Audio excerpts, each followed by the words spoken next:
ओम तत्सत। श्री गणेशाय नमः। श्रीमद्भागवत महापुराणम प्रथमः स्कंधः अथ तृतीयोऽध्यायः। भगवान के अवतारों का वर्णन। श्री सूत जी कहते हैं, सृष्टि के आदि में भगवान ने लोकों के निर्माण की इच्छा की। इच्छा होते ही उन्होंने महत्तत्व आदि से निष्पन्न पुरुष रूप ग्रहण किया। उसमें 10 इंद्रियां, 1 मन और 5 भूतिये 16 कलाएं थीं। उन्होंने कारणजल में शयन करते हुए जब योग निद्रा का विस्तार किया, तब उनके नाभि सरोवर में से एक कमल प्रकट हुआ और उस कमल से प्रजापतियों के अधिपति ब्रह्मा जी उत्पन्न हुए। भगवान के उस विराट रूप के अंग प्रत्यंग में ही समस्त लोकों की कल्पना की गई है। वह भगवान का विशुद्ध सत्वमय श्रेष्ठ रूप है। योगी लोग दिव्य दृष्टि से भगवान के उस रूप का दर्शन करते हैं। भगवान का वह रूप हजारों पैर, जांघें, भुजाएं और मुखों के कारण अत्यंत विलक्षण है। उसमें सहस्रों सिर, हजारों कान, हजारों आंखें और हजारों नासिकाएं हैं। हजारों मुकुट, वस्त्र और कुंडल आदि आभूषणों से वह उल्लसित रहता है। भगवान का यही पुरुष रूप, जिसे नारायण कहते हैं, अनेक अवतारों का अक्षय कोश है। इसी से सारे अवतार प्रकट होते हैं। इस रूप के छोटे से छोटे अंश से देवता, पशु पक्षी और मनुष्यादि योनियों की सृष्टि होती है। उन्हीं प्रभु ने पहले कौमार सर्ग में सनक, सनंदन, सनातन और सनत कुमार, इन 4 ब्राह्मणों के रूप में अवतार ग्रहण करके अत्यंत कठिन अखंड ब्रह्मचर्य का पालन किया।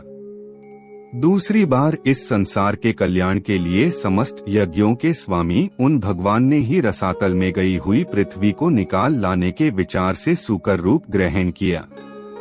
ऋषियों की सृष्टि में उन्होंने देवर्षि नारद के रूप में तीसरा अवतार ग्रहण किया और सात्वत तंत्र का, जिसे नारद पांचरात्र कहते हैं, उपदेश किया। उसमें कर्मों के द्वारा किस प्रकार कर्म बंधन से मुक्ति मिलती है, इसका वर्णन है।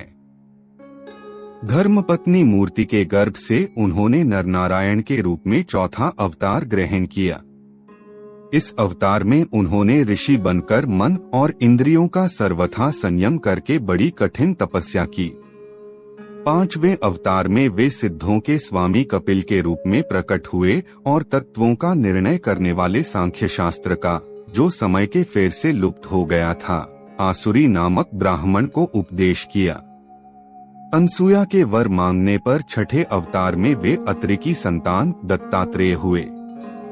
इस अवतार में उन्होंने अलर्क एवं प्रहलाद आदि को ब्रह्म ज्ञान का उपदेश किया।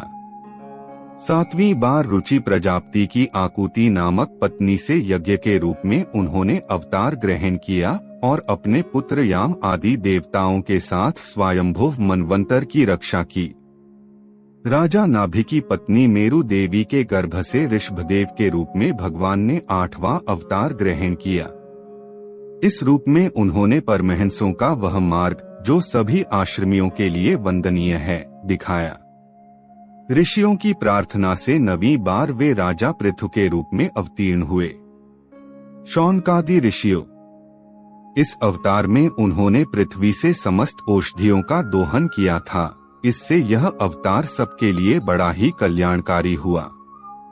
चाक्षुष मनवंतर के अंत में जब सारी त्रिलोकी समुद्र में डूब रही थी, तब उन्होंने मत्स्य के रूप में 10वां अवतार ग्रहण किया और पृथ्वी रूपी नौका पर बैठाकर अगले मनवंतर के अधिपति वैवस्वत मनु की रक्षा की। जिस समय देवता और दैत्य समुद्र मंथन कर रहे थे, उस समय 11वां अवतार धारण करके कच्छप रूप से भगवान ने मंदराचल को अपनी पीठ पर धारण किया। 12वीं बार धन्वंतरी के रूप में अमृत लेकर समुद्र से प्रकट हुए और 13वीं बार मोहिनी रूप धारण करके दैत्यों को मोहित करते हुए देवताओं को अमृत पिलाया। 14वें अवतार में उन्होंने नरसिंह रूप धारण किया और अत्यंत बलवान दैत्यराज हिरण्यकशिपु की छाती अपने नखों से अनायास इस प्रकार फाड़ डाली, जैसे चटाई बनाने वाला सिंक को चीर डालता है। 15वीं बार वामन का रूप धारण करके भगवान दैत्यराज बलि के यज्ञ में गए। वे चाहते तो थे त्रिलोकी का राज्य, परंतु मांगी उन्होंने केवल 3 पग पृथ्वी। 16वें परशुराम अवतार में जब उन्होंने देखा कि राजा लोग ब्राह्मणों के द्रोही हो गए हैं, तब क्रोधित होकर उन्होंने पृथ्वी को 21 बार क्षत्रियों से शून्य कर दिया।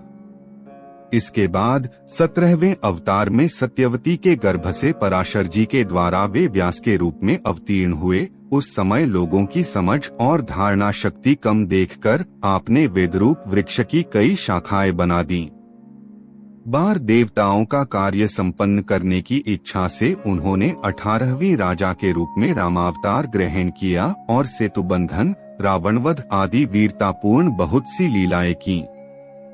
19वें और 20वें अवतारों में उन्होंने यदुवंश में बलराम और श्री कृष्ण के नाम से प्रकट होकर पृथ्वी का भार उतारा। उसके बाद कलयुग आ जाने पर मगध देश बिहार में देवताओं के द्वेषी दैत्यों को मोहित करने के लिए अजन के पुत्र रूप में आपका बुद्धावतार होगा। इसके भी बहुत पीछे जब कलयुग का अंत समीप होगा और राजा लोग प्रायः लुटेरे हो जाएंगे, तब जगत के रक्षक भगवान विष्णुयश नामक ब्राह्मण के घर कल के रूप में अवतीर्ण होंगे।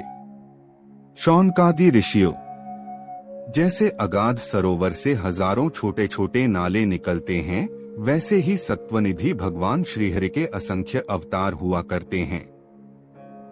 ऋषि, मनु, देवता, प्रजापति, मनुपुत्र और जितने भी महान शक्तिशाली हैं, वे सबके सब भगवान के ही अंश हैं। ये सब अवतार तो भगवान के अंशावतार अथवा कलावतार हैं, परंतु भगवान श्री कृष्ण तो स्वयं भगवान अवतारी ही हैं। जब लोग दैत्यों के अत्याचार से व्याकुल हो उठते हैं, तब युग युग में अनेक रूप धारण करके भगवान उनकी रक्षा करते हैं। भगवान के दिव्य जन्मों की यह कथा अत्यंत गोपनीय रहस्यमयी है। जो मनुष्य एकाग्रचित्त से नियम पूर्वक सायंकाल और प्रातःकाल प्रेम से इसका पाठ करता है, वह सब दुहकों से छूट जाता है। प्राकृत स्वरूप रहित चिन्मय भगवान का जो यह स्थूल जगदाकार रूप है, यह उनकी माया के महत्त्वादी गुणों से भगवान में ही कल्पित है।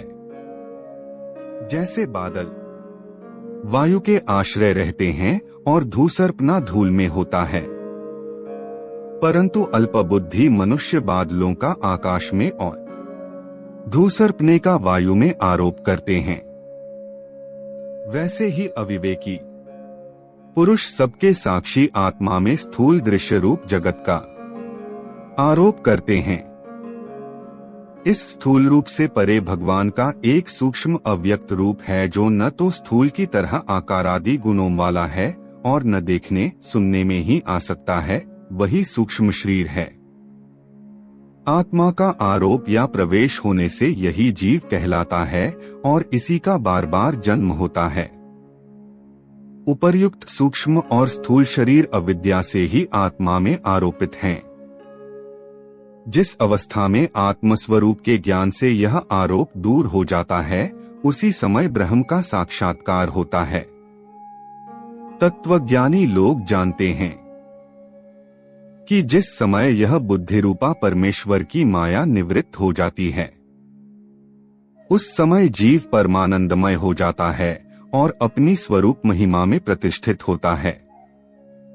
वास्तव में जिनके जन्म नहीं हैं और कर्म भी नहीं हैं, उन हृदयेश्वर भगवान के अपराकृत जन्म और कर्मों का तत्वज्ञानी लोग इसी प्रकार वर्णन करते हैं, क्योंकि उनके जन्म और कर्म वेदों के अत्यंत गोपनीय रहस्य हैं।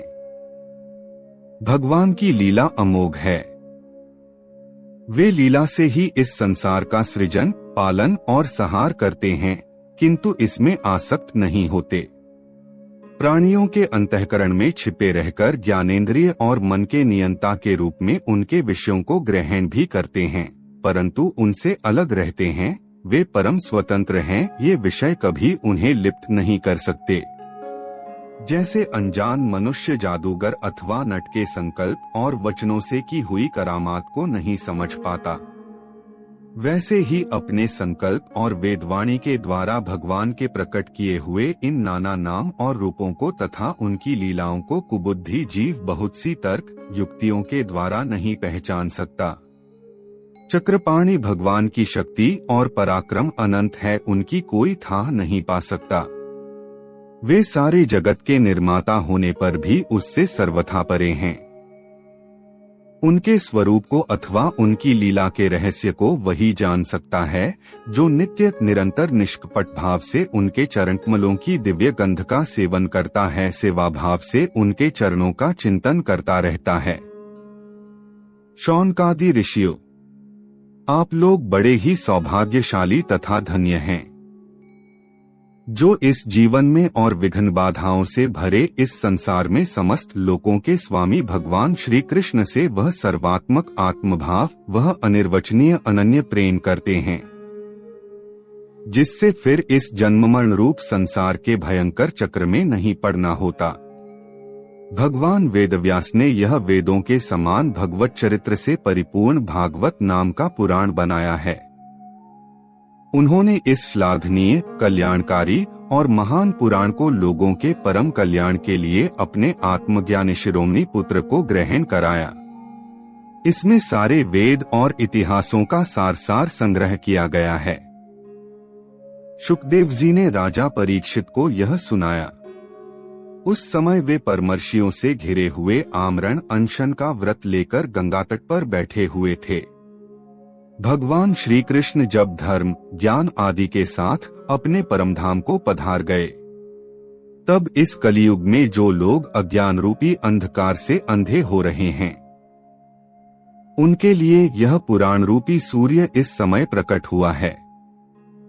शौनकादि ऋषियों, जब महातेजस्वी श्री शुकदेव जी महाराज वहां इस पुराण की कथा कह रहे थे, तब मैं भी वहां बैठा था। वहीं मैंने उनकी कृपापूर्ण अनुमति से इसका अध्ययन किया। मेरा जैसा अध्ययन है और मेरी बुद्धि ने जितना जिस प्रकार इसको ग्रहण किया है, उसी के अनुसार इसे मैं आप लोगों को सुनाऊंगा। इति श्रीमद्भागवते महापुराणे पारमहंस्या संहिताया प्रथम स्कंधे नैमिषीयोपाख्याने तृतीयोऽध्याय।